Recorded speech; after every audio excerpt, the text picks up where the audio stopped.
하나님의 말씀은 살아있고 힘이 있어서 어떤 양날 칼보다도 더 날카롭습니다. 그래서 사람 속을 꿰뚫어 혼과 영을 갈라내고 관절과 골수를 갈라놓기까지 하며 마음에 품은 생각과 의도를 밝혀냅니다. 하나님 앞에는 아무 피조물도 숨겨진 것이 없고 모든 것이 그의 눈앞에 벌거숭이로 드러나 있습니다. 우리는 그의 앞에 모든 것을 드러내 놓아야 합니다. 그러나 우리에게는 하늘에 올라가신 위대한 대제사장이신 하나님의 아들 예수가 계십니다. 그러므로 우리의 신앙 고백을 굳게 지킵시다. 우리의 대제사장은 우리의 연약함을 동정하지 못하시는 분이 아닙니다. 그는 모든 점에서 우리와 마찬가지로 시험을 받으셨지만 죄는 없으십니다. 그러므로 우리는 담대하게 은혜의 보좌로 나아갑시다. 그리하여 우리가 자비를 받고 은혜를 입어서 제때에 주시는 도움을 받도록 합시다. 미국의 어느 선교사님이 아프리카에서 선교하시다가 식인종 부족에게 붙잡혀 가셨어요. 추장 앞에 끌려갔는데 죽었구나 하는 생각을 하는 순간에 추장이 아주 낯이 익은 겁니다. 보니까 신학교 동기예요. 그 식인종 추장 아들이 미국에 유학을 하고 신학교에서 같이 공부를 하고 돌아가서 추장이 된 겁니다. 얼마나 반가웠는지 이제는 죽지는 않겠구나. 그 추장에게 자기가 신학교 동기라고 눈짓 손짓 하면서 하니까 알아봐요. 그리고 굉장히 반가워했습니다. 예수를 믿는 식인종 추장, 잘 어울리진 않지만 그래도 저 사람이 나를 죽이고 잡아먹게 하겠나. 그래서 이제 물었어요. 당신이 예수 믿고 당신이 변화받은 그런 체험이 없습니까? 있다고 그래요. 뭐가 변화됐냐? 전에는 사람을 먹을 때 그냥 먹었다. 지금은 기도하고 먹는다는. 이건 뭐 이야기를 만들어낸 거이겠죠. 그저 예수 믿는 게 식사 기도하는 거 하나 바뀐 거 정도밖에 안 되는 그리스도인들을 풍자하는 그런 이야기이겠죠. 여러분들은 그렇지 않지요? 예수를 믿으셨으니까 삶이 완전히 바뀌셨죠? 그저 식사 기도하는 정도 변화된 건 아니지요? 여러분 중에도 나도 예수 믿었는데 뭐 너무 극단적인 표현이겠지만 그저 식사 기도하는 정도 하나 바뀐 것밖에 없다.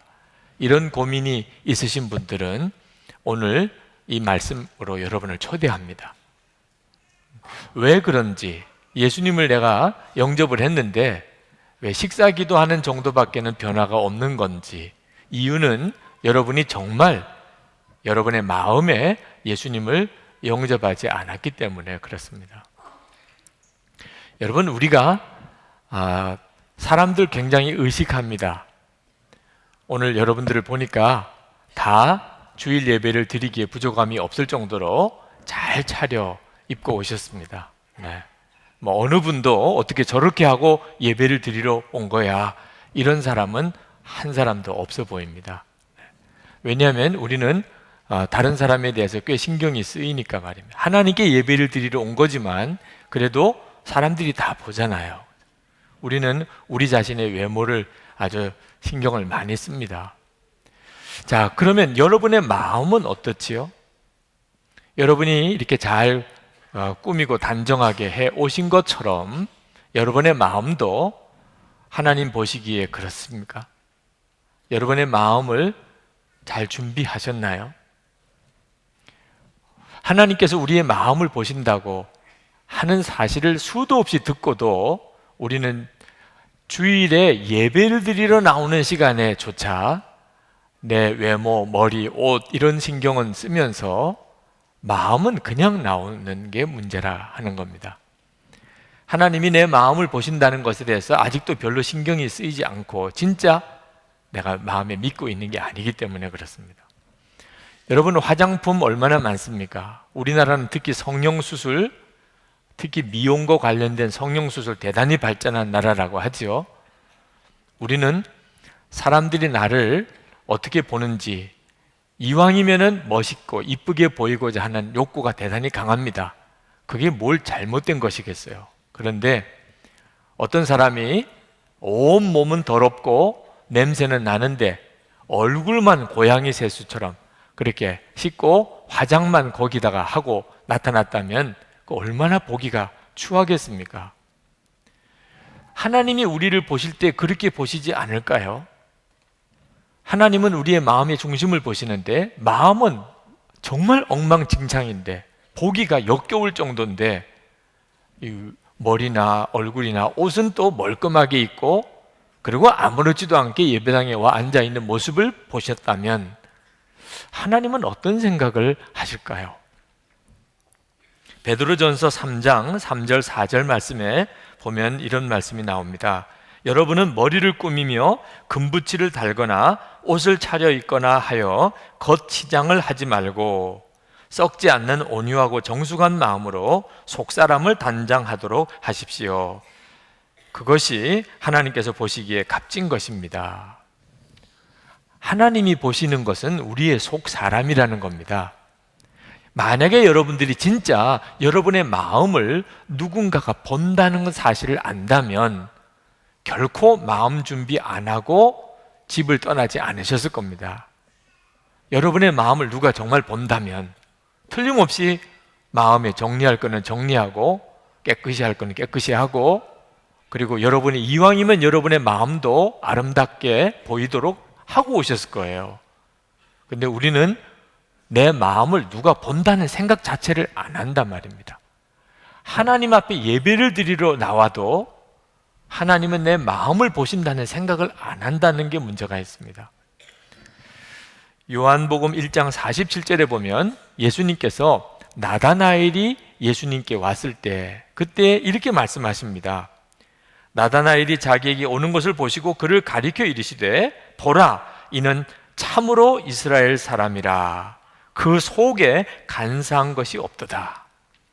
예수님은 나다나엘이 참 이스라엘 사람이라고 이렇게 말씀하시면서 칭찬하셨습니다.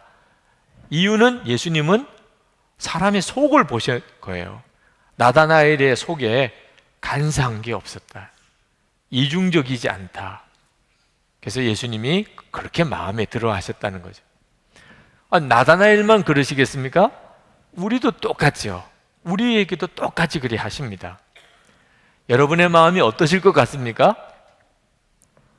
오늘 생각도 못하고 오셨다가 지금에서야 나 마음 생활 전에 생각 안 했는데 오늘 하나님께 나오면서도 마음 준비 못했는데 이렇게 생각되시는 분의 마음은 지금 어떤 모습일까요?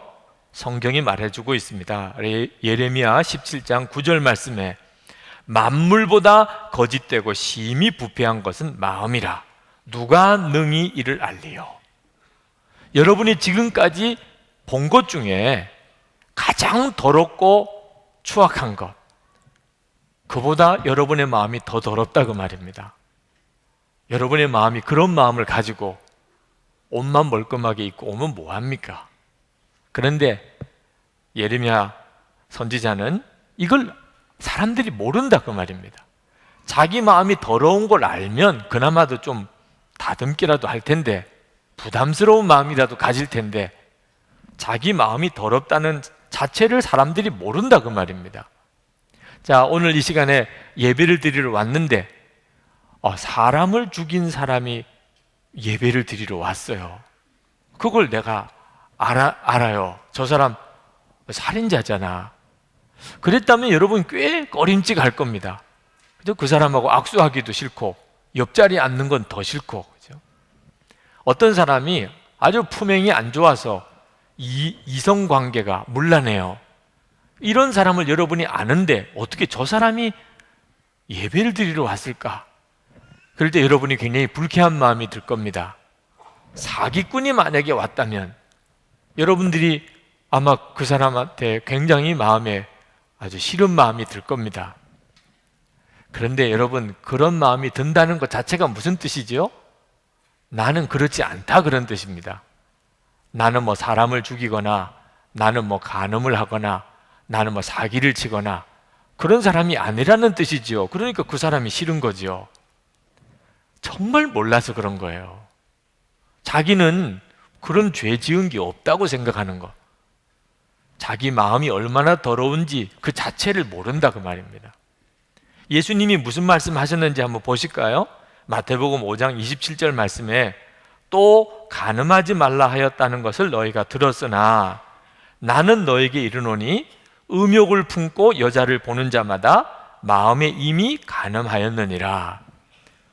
여러분, 예수님은 음욕을 마음에 품는 것, 그냥 그걸 간음한 것과 같다고 말씀하셨단 말입니다. 나는 저렇게 방탕하게 살지는 않았어.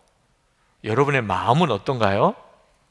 여러분의 마음에 음란한 마음을 품은 적이 없었습니까? 같다는 거예요. 누구를 미워하는 마음을 가지면 죽인 거라도 같다는 거예요. 탐심을 가지면 훔친 거나 같다는 거예요. 그게 예수님께서 보시는 눈이라는 겁니다. 그런데 우리는 나는 그 사람하고 다르다. 나는 뭐 특별히 죄 지은 건 없어. 요한 1서 1장 8절 말씀에 이렇게 말씀합니다. 만일 우리가 죄가 없다고 말하면 스스로 속이고 또 진리가 우리 속에 있지 아니할 것이요. 완전히 속고 산다는 거예요. 나는 뭐 특별히 죄 지은 거 없어. 내가 뭐 살인자야? 내가 뭐 도둑질했어? 내가 무슨 간음한 것도 아닌데? 완전히 속고 산다는 거예요. 왜? 자기 마음이 어떤지는 전혀 모르고 행동으로 지은 죄만 죄인 줄로 안다는 거죠. 여러분, 하나님이 보시는 눈은 우리가 이렇게 보는 것과 다릅니다.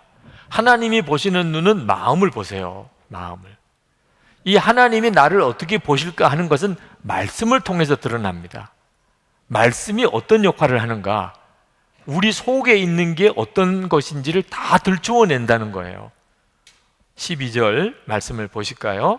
하나님의 말씀은 살아있고 힘이 있어서 어떤 양날 칼보다도 더 날카롭습니다. 그래서 사람 속을 꿰뚫어 혼과 영을 갈라내고 관절과 골수를 갈라놓기까지 하며 마음에 품은 생각과 의도를 밝혀냅니다. 13절에 하나님 앞에는 아무 피조물도 숨겨진 것이 없고 모든 것이 그의 눈앞에 벌거숭이로 드러나 있습니다. 우리는 그의 앞에 모든 것을 드러내 놓아야 합니다.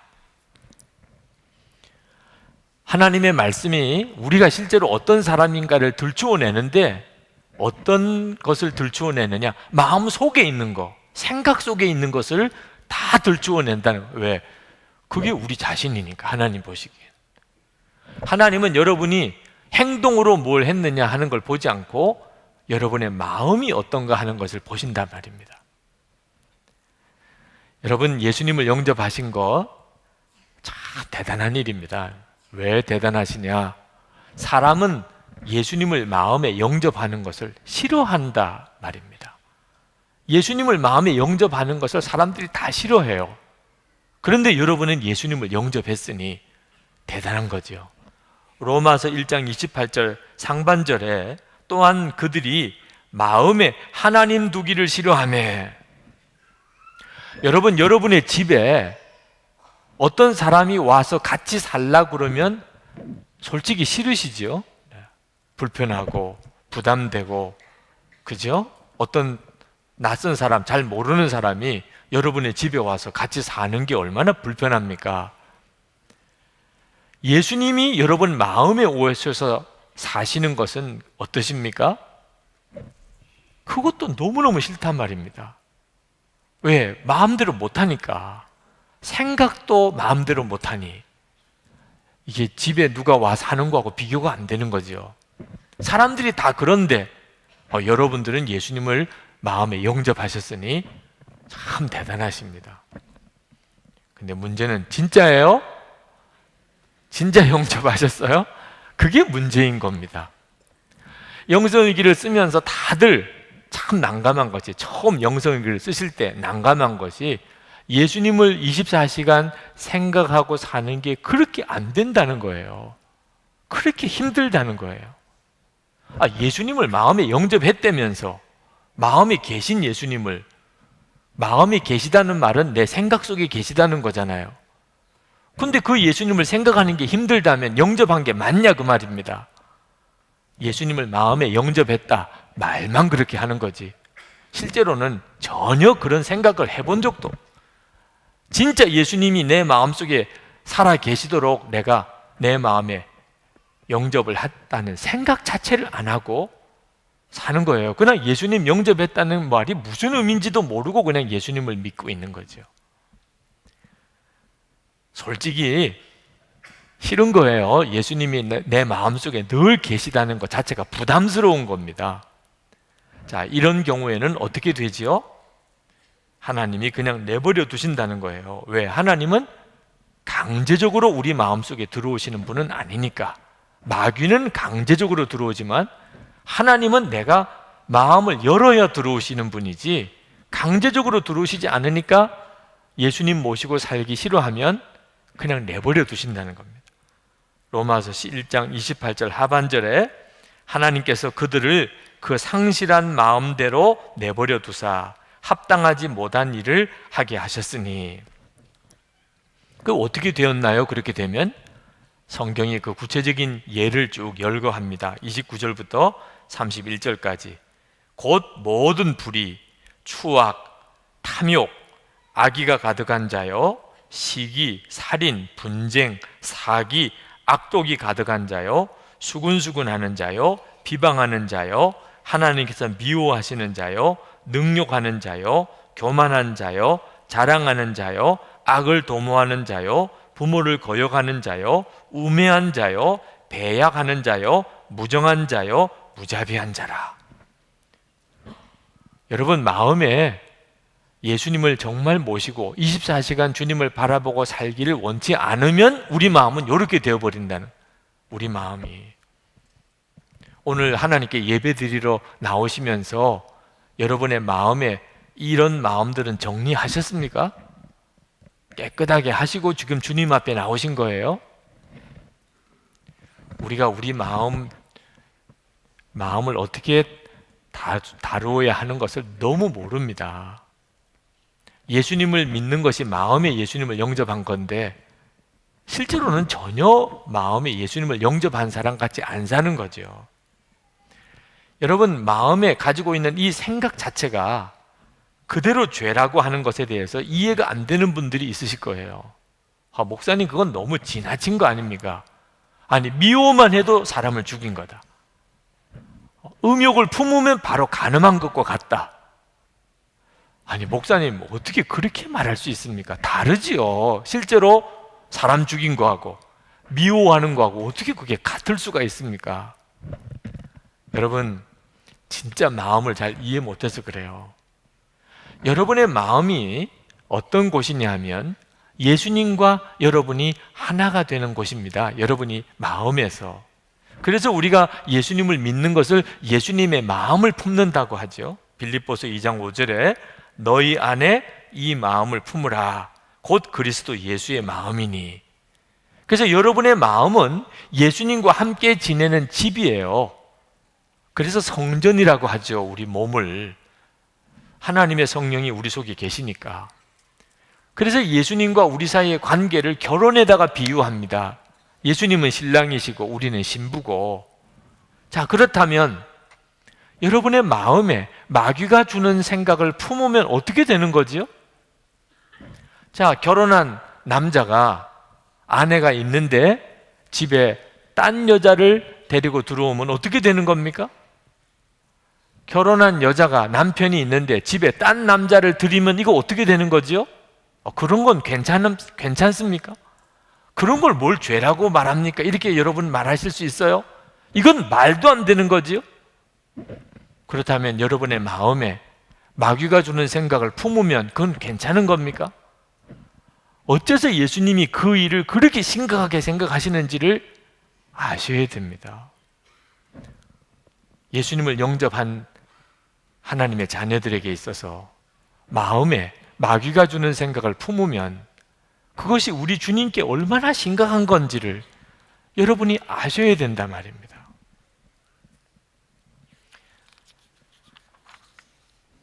우리의 마음의 상태로 우리는 하나님 앞에 심판을 받습니다. 내가 실제로 죄를 지었든 안 지었든 상관없이 내 마음에 어떤 죄를 품었느냐, 그게 하나님 앞에 갔을 때 내 죄가 되는 겁니다. 우리가 이걸 모르니까 남 이야기를 하는 거예요. 저 사람이 어떻군, 저 사람은 어떻군 이야기를 하는 겁니다. 자기는 얼마나 큰 죄인인가를 까맣게 생각을 안 하니까. 여러분, 우리가 참 많이 압니다. 법은 어떻고 뭐가 죄고 누구누구는 무슨 죄를 지었고 누구누구는 뭐가 문제고 너무 많이 압니다. 하나 모르는 거는 내가 지옥에 갈 수밖에 없을 만큼 그렇게 죄인이라는 건 기가 막히게 모릅니다. 내가 마음속에 품은 것을 생각해 보면 그동안에 사람을 얼마나 많이 죽였으며 얼마나 많이 간음했으며 얼마나 많이 도적질했으며 모르는 거죠. 그게. 내가 그런 죄인이라는 사실을 인정하지 않고 있으니까 예수님이 십자가에 죽으신 것에 대한 감격도 내 마음에 별로인 겁니다. 여러분, 예수님이 왜 십자가에 죽으셔야만 합니까? 우리가 지옥에 갈 수밖에 없는 죄인이니까 그런 거죠. 예수님이 얼마나 하나님께 이 잔이 내게서 지나가게 해달라고 기도했었습니까? 그래도 하나님이 허락하실 수 없었어요. 왜? 예수님이 십자가에 죽지 않으면 저나 여러분이나 지옥에 가지 않을 수가 없으니까. 예수님이 그래서 십자가에서 피 흘려 주심으로 저와 여러분이 깨끗이 여김을 받고 그리고 천국 갈 수 있는 그런 구원의 축복을 받은 거죠. 이 놀라운 구원의 축복을 받아놓고도 마음에는 감격이 별로 없는 이유는 뭐지요? 내가 실제로 지옥에 갈 수밖에 없는 그런 죄인이라는 의식 자체가 없는 겁니다. 그 다른 사람을 계속 판단하고 정죄하고 미워하고 하는 거 보면 자기가 그런 죄인이라는 생각은 없다 그 말이죠. 여러분, 여러분의 마음이 너무너무 중요하다는 사실을 깨달아야 비로소 우리는 예수님을 24시간 붙잡게 됩니다. 예수님을 24시간 바라보게 돼요. 마음이 하나님이 보시는 곳이라는 사실을 아니까. 여러분, 우리 10월 달에 욥기를 큐티를 하고 있지요. 근데 그 욥기를 읽어보면 하나님이 욥을 얼마나 사랑하시는지 마귀에게, 사탄에게 자랑을 할 정도예요. 너 욥 보았냐? 욥처럼 온전하고 정직하고 하나님을 경외하고 악에서 떠난 이런 사람을 너 보았냐?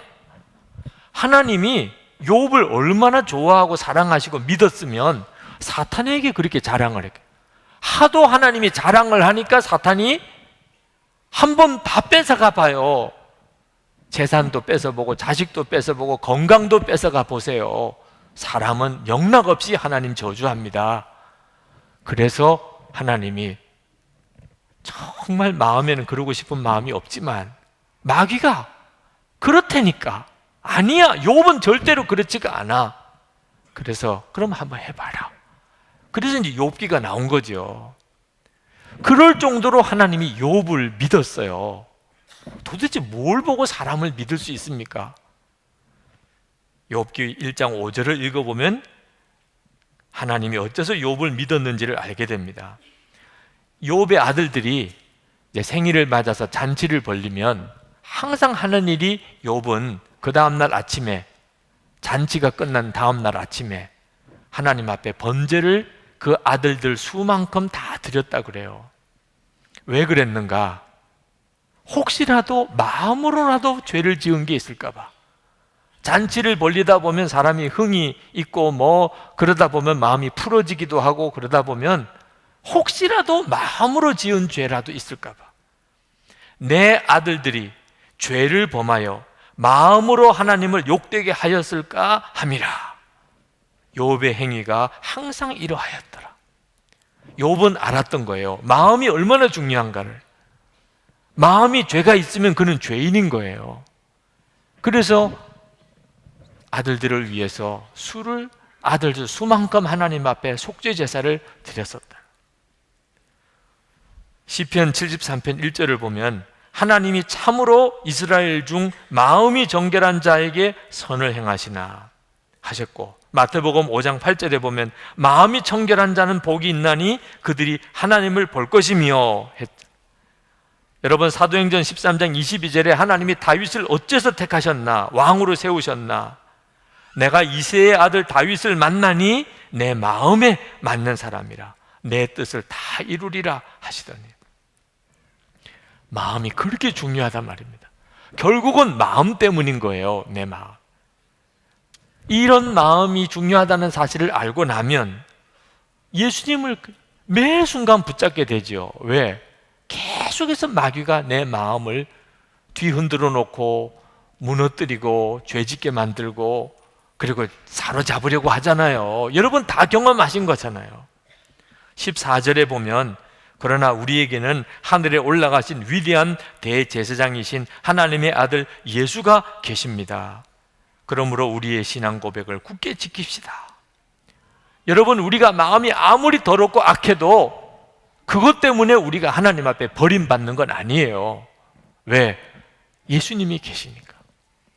대제사장 되시는 예수님이 계시니까. 예수님은 완전한 하나님이시고 완전한 사람이신 까닭에 하나님과 우리 사이에 중보자, 화해자가 되어주셨어요. 예수님이 십자가에 피 흘리신 까닭에 우리의 마음에 이 더럽고 악한 것이 다 씻음을 받을 수가 있게 되었어요. 예수님이 그렇게 해주셨어요. 그런데 이제 그 예수님을 굳게 지키자는 거예요. 굳게 지키자. 굳게 지키자는 말은 누군가가 뺏어간다는 뜻 아닙니까? 마귀가 그런 거죠. 마귀가 예수님과 우리 사이에 어떻든지 이간질시키고 우리가 예수님을 놓게 만들고 예수님을 떠나게 만들고 예수님을 부인하게 만들려고 발버둥을 치고 있다. 그러니까 굳게 지키자는 거죠. 히브리서 기자가 히브리서를 왜 썼나요? 순교 때문에 예수님을 부인하는 사람들이 나오니까, 핍박 때문에 예수님을 떠나는 사람들이 나오니까 이 편지를 쓴 거잖아요. 예수님을 굳게 붙잡아야 됩니다. 큰일 납니다. 마귀가 지금 당신을 예수님과 사이를 떼어놓으려고 하고 있으니 굳게 붙잡으라는 거잖아요. 여러분, 순교가 문제가 아니에요. 지옥에 가는 게 지금 문제가 된 것을 알아야 한다는 겁니다. 여러분의 마음을 정말 다스려 보려고 하면 항상 예수님 붙잡고 살아야 되잖아요.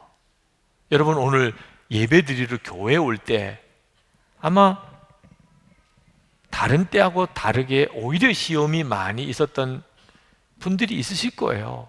주일에 예배 드리러 교회를 가자는데 아침에 부부싸움 하게 되는 일이 왜 생기며, 오늘 예배 드리러 가야 되는데 유난히 오늘 또 아이들이 그렇게 속을 뒤집어 놓는 일이 왜 생기며, 오늘 교회 오는 과정에서 정말 전후의 시체를 넘고 이렇게 오신 분들이 많으실 겁니다. 돌아갈까, 벌써 몇 번 돌아갈까 그러다가 참 다행히 주의 인도함으로 여기까지 와 있는 분들도 있으실 거예요. 오늘 여러분 예배당까지 들어오기는 성공했지만 나갈 때도 또 문제예요. 나갈 때도 왼쪽이냐 오른쪽이냐, 목사님이 분명히 말씀하시기를 왼쪽이라고 그랬는데 여러분을 기준으로 해서 왼쪽인 거예요. 네. 여러분, 하나님께서 우리들의 마음을 붙들어 주지 않으면 우리는 주일에 예배 드리는 순간에도 몇 번을 뒤집어지게 됩니다. 그러니 항상 예수님 24시간 바라보는 거죠. 마음이 중요한 걸 아는 사람은 이제는 조심하게 되는 거잖아요. 겉으로는 멀쩡해도 마음은 완전히 뺏긴 사람이 있잖아요. 지금도 몸은 예배당에 들어와 앉았지만 이미 마음이 빼앗긴 사람도 이 자리에 있으실 거예요. 네. 완전히 주님 말고 예배 말고 다른 생각하고 앉아있는, 얼마나 무서운가를 아셔야 됩니다. 예수님은 우리 마음이 아무리 더럽고 악해도 품어주십니다. 15절에 우리의 대제사장은 우리의 연약함을 동정하지 못하시는 분이 아닙니다. 예수님은요, 사람이 되셨어요. 그래서 우리가 겪는 모든 시험을 다 겪어보셨습니다. 마귀가 예수님을 3번씩이나 시험했죠. 예수님이 마귀의 시험에 사로잡혀서 넘어져서 고통당하는 수많은 사람들을 다 보셨습니다. 예수님 얼마나 많이 울어보셨는지 모릅니다. 예수님 얼마나 고통스러운 십자가를 지셨는지 모릅니다. 예수님처럼 가난해진 사람 없어요. 여러분 아무리 가난해도 옷은 다 멀쩡하게 입고 계시네. 예수님은 십자가에서 완전히 벌거벗기셨어요.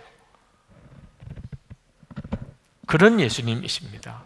그러니 이해하시는 거예요. 우리가 겪는 시험, 우리가 마음에 왜 이런 마음이 되는지를 주님은 아십니다. 그러니 우리 주님은 우리를 동정하신다고 그랬어요. 이해해 주신다는 거죠. 여러분 중에 내 사정 아는 사람 아무도 없어. 그거 완전히 마귀 소리예요. 예수님은 아십니다. 예수님이 여러분을 받아주시고 여러분을 씻겨주시고 여러분을 깨끗게 하십니다. 예수님은 18절에 그는 모든 점에서 우리와 마찬가지로 시험을 받으셨지만 죄는 없으십니다. 예수님 다 겪어보셨어요. 그래서 우리를 능히 도우실 수 있는 거예요. 그래서 16절에 보면 예수님을 믿으면 담대하게 은혜의 보좌로 나아가게 됩니다. 그러므로 우리는 담대하게 은혜의 보좌로 나아갑시다. 그리하여 우리가 자비를 받고 은혜를 입어서 제때에 주시는 도움을 받도록 합시다. 여러분, 이 은혜의 보좌라고 하는 이 표현이 얼마나 귀한 표현인지 모릅니다. 왜? 그게 원래는 심판의 보좌이기 때문에. 하나님 앞에 나간다는 것은 예수님을 믿지 않는 사람에게는 심판의 보좌입니다. 그 마음에 있는 것이 다 드러나니 이건 끔찍한 순간이죠. 그런데 우리는 예수님을 믿고 우리의 모든 죄 사함을 받았으니 이제는 하나님의 보좌 앞이 은혜의 보좌가 된 거예요. 아버지가 되신 거죠. 여러분, 구약시대 때 대제사장이 있지만 그 대제사장도 지성소에 1년에 한 번 대속죄 제사를 드리려고 할 때 그는 감히 두려워서 지성소로 쉽게 들어가지 못했다고 그랬습니다.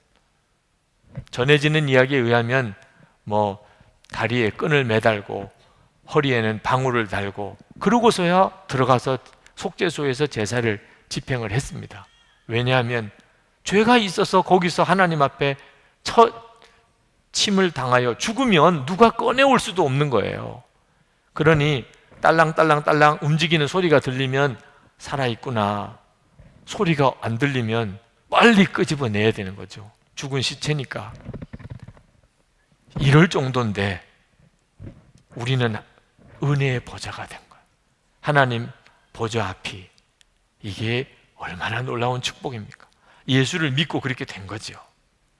그런데 여러분, 분명히 기억해야 될 것은 우리가 이렇게 예수님을 믿으면 우리의 모든 더럽고 악한 마음의 죄가 다 씻음을 받지만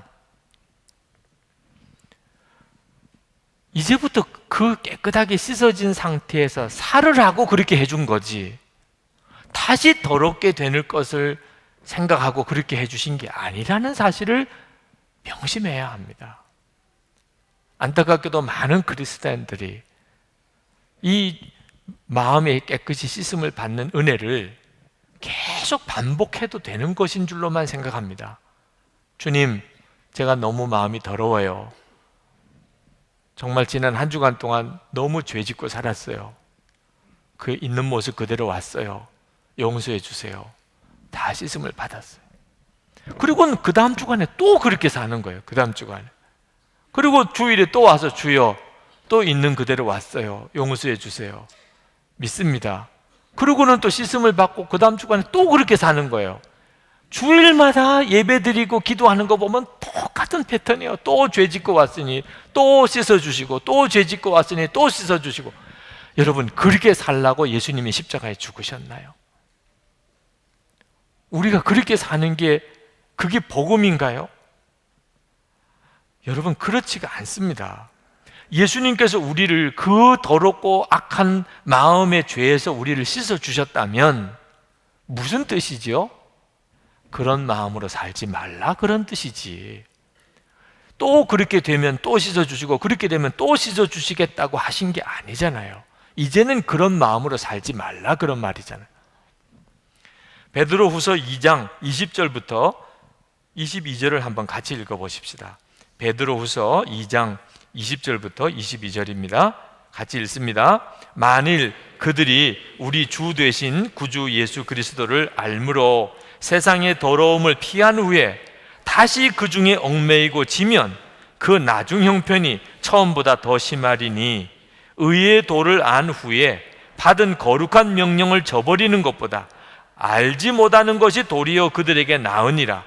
참된 속담에 이르기를 개가 그 토하였던 것에 돌아가고 돼지가 씻었다가 더러운 구덩이에 도로 누웠다 하는 말이 그들에게 응하였도다. 여러분, 이렇게 사시면 안 됩니다. 또 죄 짓고 와서 용서해 주세요. 또 죄 짓고 와서 용서해 주세요. 여러분, 이런 패턴으로 예수 믿고 사니, 그러니 내가 예수 믿어도 뭐 거듭났다는 말을 못하는 거예요. 그저 식사기도 하는 정도 바뀐 거지. 그렇다면 어떻게 마음을 깨끗하게 하고 살 수 있습니까? 어떻게 깨끗한 마음의 상태로 계속 살 수가 있습니까? 마음을 열어야 되는 거예요. 여러분이 예수를 믿으셨다는 말 자체가 마음을 열었다는 뜻입니다. 이젠 예수님을 마음에 영접했으니까 마음을 안 열고서야 어떻게 영접을 하십니까? 예수님을 마음에 영접했다는 말은 이제는 내가 마음을 다 열고 산다는 뜻이에요. 하나님이 원하시는 것은 우리 마음입니다. 그런데 많은 성도들이 마음을 열고 살라고 그러면 목사님 어떻게 그렇게 하냐는 거예요. 마음을 열고 어떻게? 두려워서 힘든데 어떻게 그렇게 하냐는 겁니다. 여러분, 이제는 제발 그런 소리 하지 마세요. 마음을 여는 게 힘들고 어렵다. 예수님을 영접하셨다면 이미 마음을 연 거죠. 뭘 마음을 여는 게 힘들고 어려워요? 하나님은 이미 다 알고 계신데 뭘 닫아놓을 게 뭐 있어요? 하나님이 이미 뻔히 다 보고 계신데. 13절 말씀을 다시 한번 봅시다. 하나님 앞에는 아무 피조물도 숨겨진 것이 없고 모든 것이 그의 눈앞에 벌거숭이처럼 드러나 있습니다.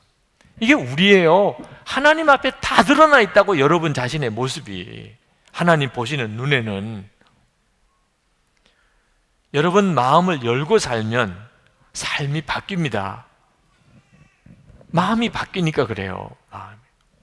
여러분, 예수를 믿는 것은 숨기고 감추고 누르고 억누르고 꾸미고 이렇게 사는 게 아닙니다. 그거는 그냥 종교 생활이에요. 유교라든지 또는 이 유대교라든지 이런 율법주의 종교는 전부 다 속을 감추고 살아야 돼요. 겉으로라도 깨끗하게, 하여튼 속에 있는 더러운 거는 보이지 않게, 사람들 앞에서는 하여튼 정결하게 바르게 사는 것처럼 이렇게 사는 거죠. 그러니까 항상 두려워요. 항상. 왜? 내 실체가 드러날까 봐, 내 실상이 사람들에게 밝혀질까 봐 항상 조심스러운 겁니다. 예수님을 믿는 건 그렇게 사는 게 아니라니까. 예수님을 믿는 것은 그냥 내 있는 것을 그대로 드러내는 거예요. 드러내는 거. 다 보라는 거예요.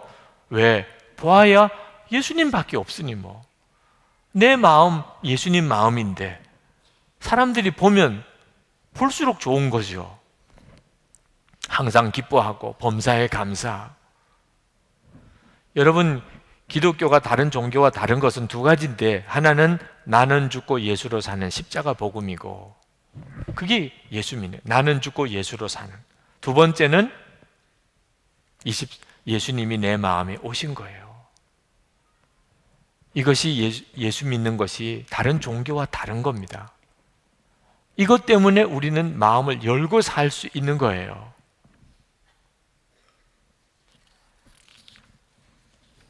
여러분, 예수님은 시험을 받았지만 죄는 짓지 않으셨다고 그랬어요. 그 예수님이 내 마음에 계세요. 시험은 받지만 죄는 짓지 않았다. 우리가 그렇게 살게 해주신다는 겁니다. 때를 따라 돕는 은혜를 주신다는 말씀이 그 말씀이에요.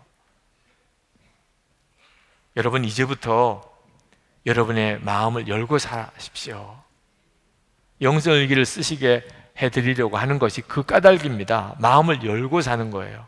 어느 사모님이 교인들과 함께 영성일기 나눔 방을 가지려고 할 때 굉장히 두려웠답니다. 어떻게 교인들과 내 속마음을 다 열고 살 수 있을까? 이렇게 쓰셨어요. 예수님의 사람 제자훈련 교재에서 나는 죽고 예수로 사는 사람은 더 이상 자신을 감추고 살지 말고 완전히 드러내고 살라는 구절이 생각이 납니다. 가르치면서도 이 구절이 이해가 가지 않았습니다. 왜냐하면 비록 나는 죽었다고 고백하지만 여전히 죄된 육신을 가지고 있으니 인간 냄새 풀풀 나는 자신을 드러내면 예수님보다는 자아가 드러나게 되지 않을까 생각되었기 때문입니다. 그런데 이 사모님이 다른 사모님들과 먼저 영성일기 나눔 방을 해보았습니다.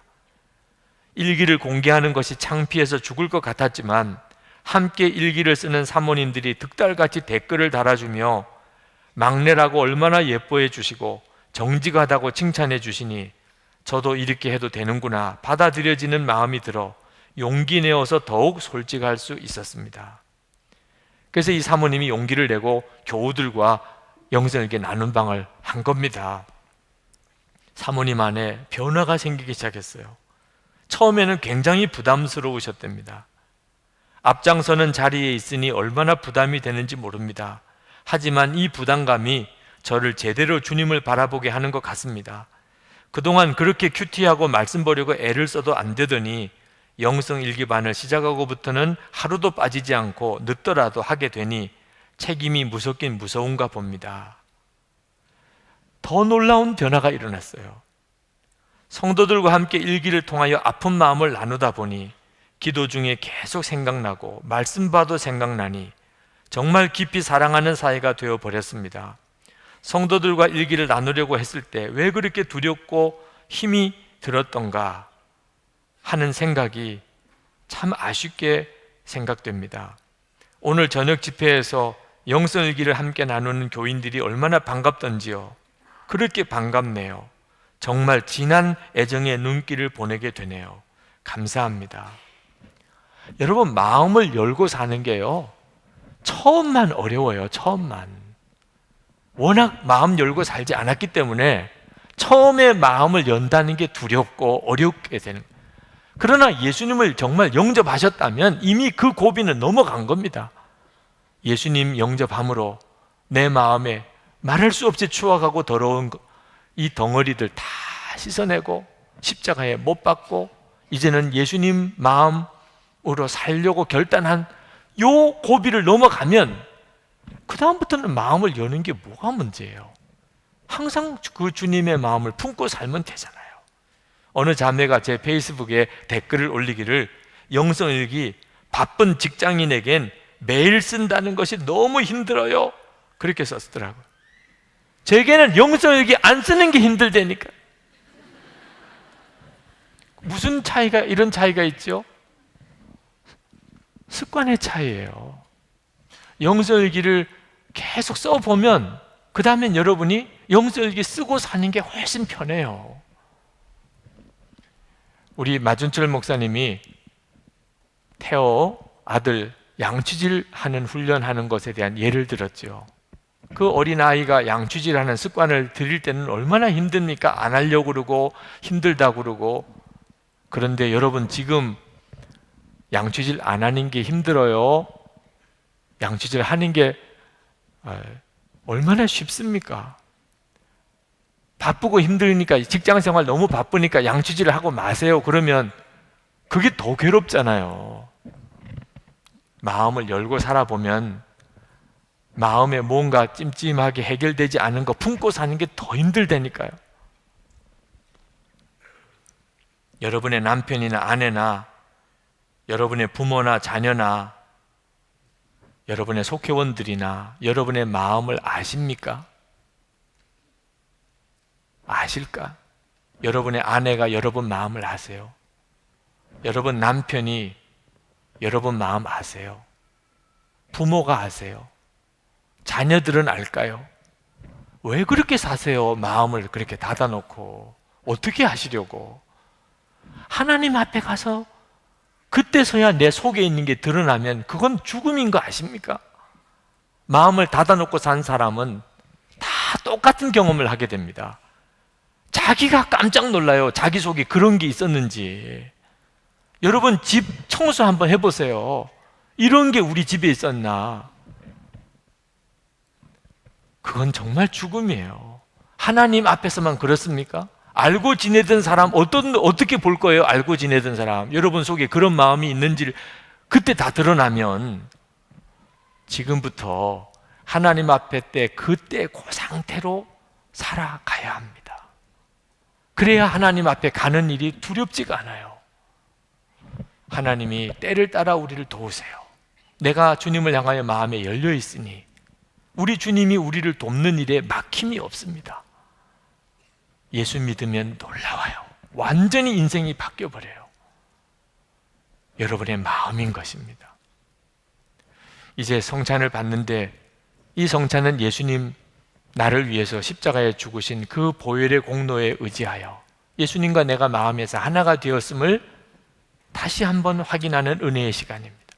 떡과 포도주만 먹지 말고 예수님이 진짜 내 마음에 주님으로 오셨다는 사실을 깊이 여러분이 받아들이시는 시간 되시기 바랍니다.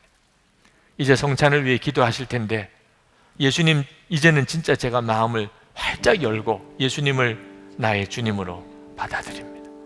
저도 이제는 마음을 열고 살겠습니다. 이제는 정말 어두운 거 하나 제 마음속에 품어지지 않는 그 삶을 살겠습니다. 여러분이 간절한 마음으로 기도하시고 그리고 성찬을 받으실 수 있게 되기 바랍니다. 기도하겠습니다.